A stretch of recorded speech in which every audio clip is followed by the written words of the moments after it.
I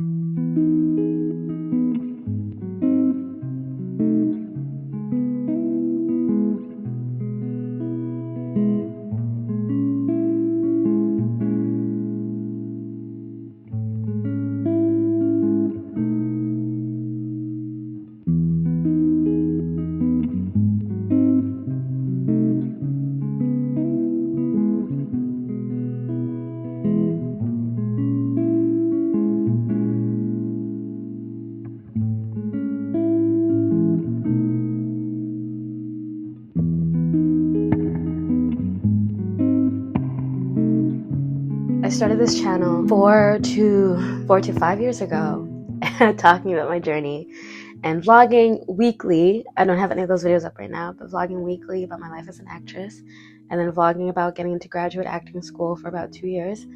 Then I vlogged about getting into graduate acting school. Then I vlogged about being in graduate acting school. And as this year begins, I am now vlogging about ending and leaving graduate acting school. In this vlog, I wanted to talk about the last 6 months, what I have been doing, what I'm currently doing, and what I hope to be doing as I graduate from Columbia University's MFA Acting program. The last time I posted a video was June, yada yada woo woo, don't know. So that was during my time in Maine. I have a little thingy so I can talk to you guys about it. And I'm gonna check it off once I do. Well, first of all, why I wasn't active this past year. First of all, when I was in Maine, it was a lot of energy. It was the first time I dealt with the importance of my skin color and being in this field, and how most of the time people who are not white are just used to achieve a goal. We're usually a means to an end for a company to be like, look, we have black people. Look, we have Asian people. Look, a black girl is playing Cleopatra. Look, an Asian girl is playing this. And it's like, to be told that, like this summer, I'm going to put this down in recording because I need people to know this. This summer, I had a director tell me that I was hired as I had a director tell me this summer that I was, quote for quote, a BIPOC hire. I was hired because I was a person of color. I was hired because I was a black female. And while that was like my first day of rehearsal, so yeah. Anyways, this summer was full of a lot of revelations of how I want to be treated when I get a job, holding myself to a higher status, and not being so desperate, because I was just so happy to be working as an actor this summer because this job was offered to me. I was going to spend this last summer just working in New York, saving money for the next year, and then, I was offered to work as an actor, and I was like, why not? So I did. So I was so excited to be there, but it ended up being a revelation for me. A revelation that I needed to have as an artist of color who was about to graduate from the education system and become a part of this industry and hopefully move it forward. I also spent a lot of time alone in Maine this summer. The Maine is beautiful. I was in Monmouth, Maine, and it was just stunning, just stunning. And I felt like I was in a movie every single day. And I started running. Like, first I just started with a mile every day, and I'd run like in a circle because I low-key felt unsafe running in the town. I would just run in a circle until I got to a mile, like right in front of the house and the theater that we're at. And then I started going a mile out. And then I started going a mile out and a mile in. Then I started going 2 miles out and then 2 miles in. And then I started running with one of my repertory members. And so we would run like 3 miles out and then run 3 miles back in. I was running constantly, and the landscape was beautiful. And I just felt so happy every morning. Like, I would run no matter what the weather was. I was always so excited to go out because it was like my me time. There was this beautiful lake that I spent a lot of time at. And I spent a lot of time by myself in Maine, and it was the greatest thing that has ever happened to me. I also only got to see my family once because like the schedule was so hectic that I didn't have time to leave the town. It was hard to leave the town. It's dead in the middle of nowhere. And so I was just stuck in this tiny little town with really great cast members, crew members, and people who actually worked at the general stores on both ends and in the library. And I just stayed with myself. And I worked with my Alexander teacher a lot this summer, so I grew a lot as an Alexander practitioner.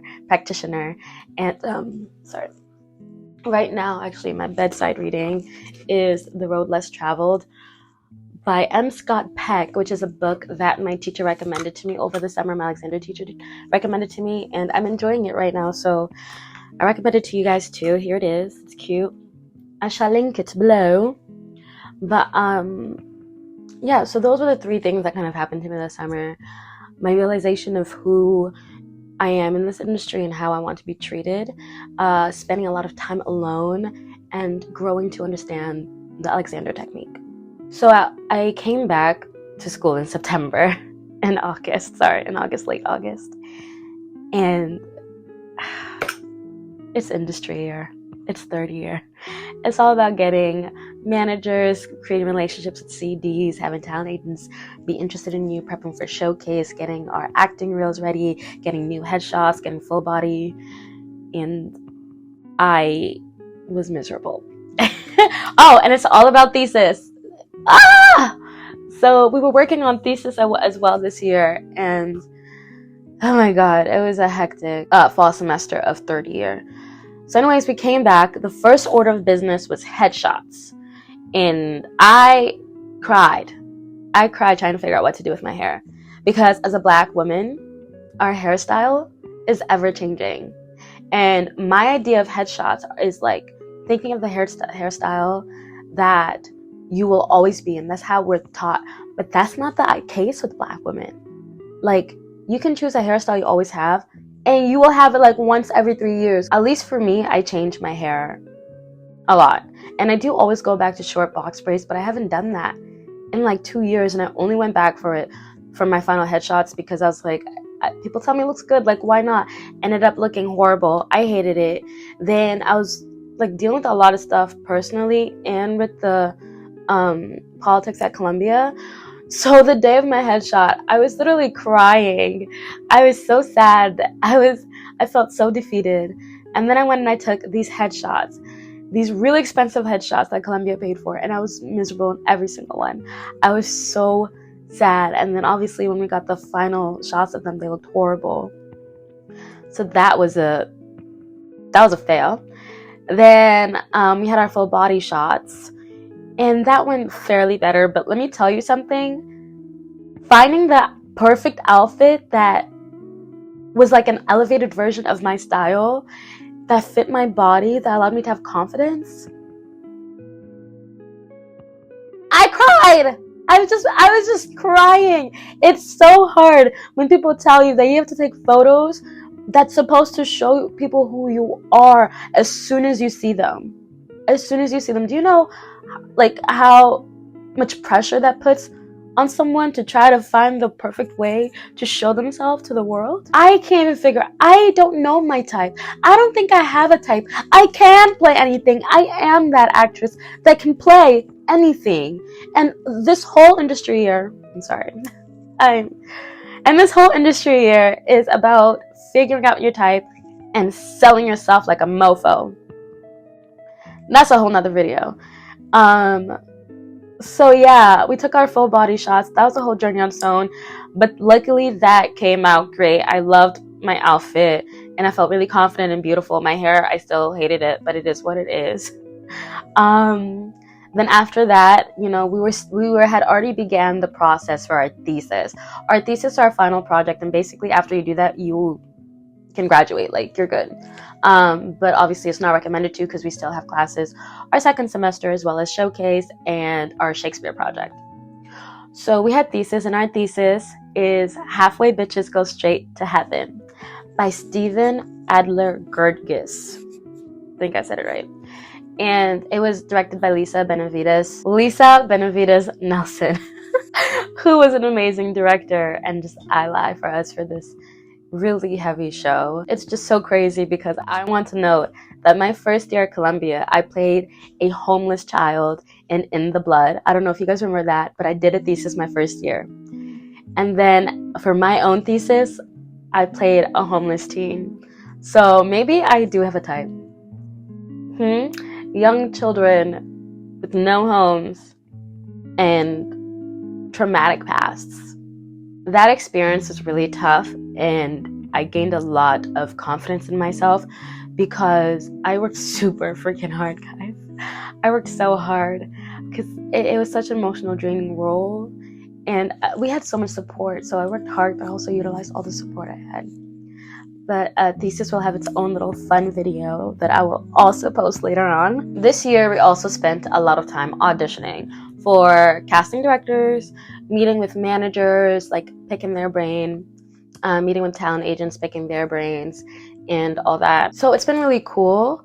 And then it's also been this weird thing of just people in my class have gotten managers and agents.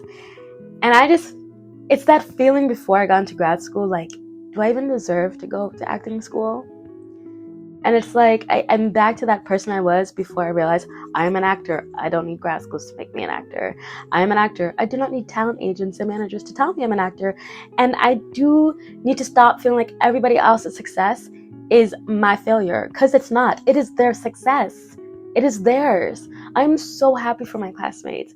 And I remember I just went through this spiral for like a week after realizing people are already getting signed, that I'm doing something wrong, that I'm falling behind. And I've worked really hard. I've worked super hard to get into grad school. And I've worked really hard in grad school itself. And I just never stopped. And so I'm learning, one huge lesson I've learned this fall semester as well is to just like not let other people's successes make me feel like I am behind, because I'm not. I'm on my own timeline. Just like I was on my own timeline to get into grad school, I'm on my own timeline now. Like, everything will work out when it works out. We still have showcase in both LA and New York. Those vlogs will be fire, I hope. Feelings of failure, check. Next section, what I am currently up to. All right, y'all. I'm just gonna go through this list. I am prepping for agent and manager meetings because I realized when I was getting ready for grad school that I needed to prep for interviews, because I truly believed that I would get there, and I did. And it was really important to know exactly what I wanted for my future. People are excited with people who know what they want and how they want to get it, and how, when they want to achieve it. Like, someone with a goal and a plan is super attractive. So for me, I'm planning for my agent and manager meetings by really solidifying what I want to see in myself, where I want to see myself in this industry, and what kind of actor I want to be, and the kind of work I want to do. So I'm doing a lot of that. I'm reading and listening and watching lots of interviews from actors that I love talking about the industry, and obviously managers, agents, CDs, producers, just learning about the business of acting. That is what I'm currently really focused on, because I spent 4 years learning about the artistry. The business, she don't know nada. She know nothing. So she's learning. This is coming soon, but I am coaching for MFA Acting auditions now, and I have 3 students this fall, and it's been really great working with them and coaching them and learning and teaching and just figuring out myself as a teacher and just watching them grow. So I've been doing that this fall, and it's been really cool, and I'm still doing it because, they still have to audition for schools, but that's what I've been up to, and that's brought me a lot of joy. I am prepping for Showcase, y'all. Showcase is in April, and the second half of the semester that's about to start in a few weeks is all about choosing the right scenes, because all we're doing this year is reading scenes, making sure we just choose the right scenes. The other thing that's happening right now is I'm preparing for my Shakespeare show, which is Love's Labour's Lost. I will be playing the role of Catherine. I know nothing about the Shakespeare show. When we found out that this was our Shakespeare show, I was like, of all the shows, the one that I have no idea about, and low-key it sounds boring, so, but it is what it is. We're doing Love's Labour's Lost this spring. I am focusing on gaining a lot of confidence. I am applying all the same tips I had for graduate acting programs to Showcase and showcase managers, talent agents, and the industry. I need to gain confidence in myself. No matter how talented I am as an actor, which I truly am, my confidence is my kryptonite. Like, it hinders my talent so significantly, it's scary. I can have panic attacks because of my confidence level in a room.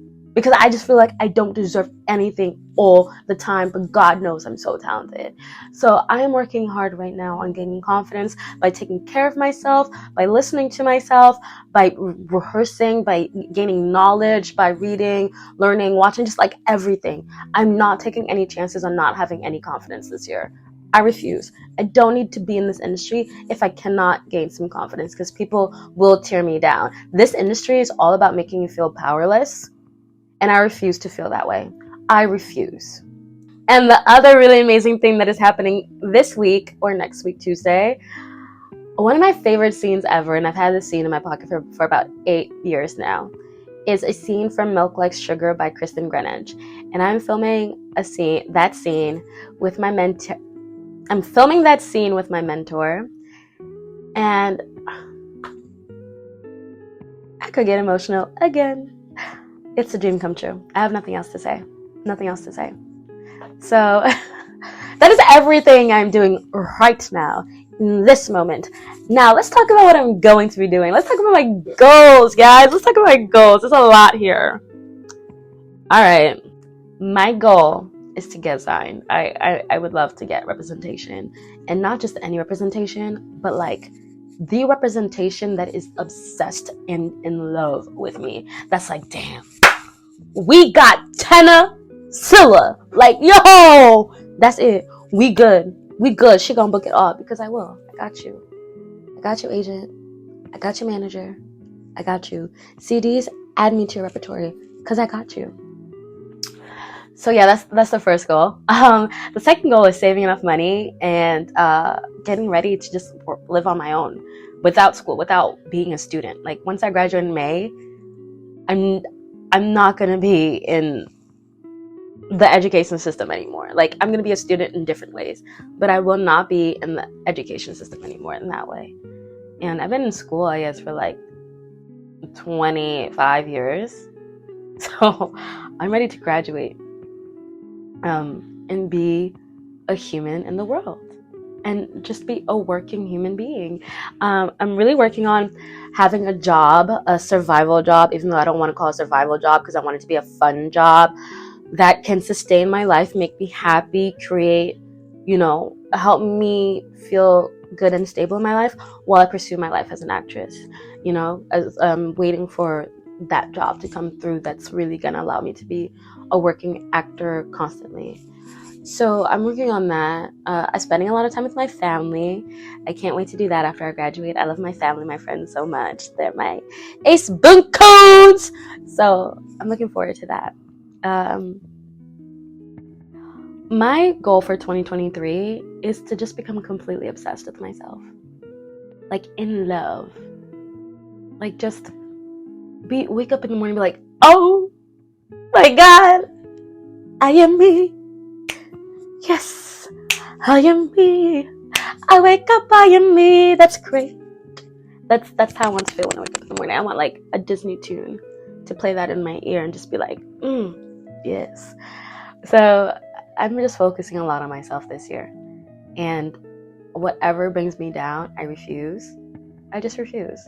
My brain will find another way to bring joy into my life and to keep my life moving forward. Failure is not a part of my life. It's just not. Failure is now just a lesson, So that's my life update. I miss posting. I've been posting shorts. I don't know if you guys noticed. Let's see how it goes. And thank you guys. There's so many of y'all that watch my videos. I met so many of you, and so many of you are like my friends now. I have friends that were subscribers. Friends. Which is crazy. I mean, I don't have like a lot of subscribers, but I feel like I know most of you really personal.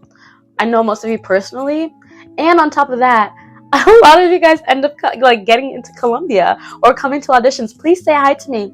Don't be afraid to reach out and all that stuff. Like I'm an open book. I do not reply very fast. I'm not the best at replying, but I will reply.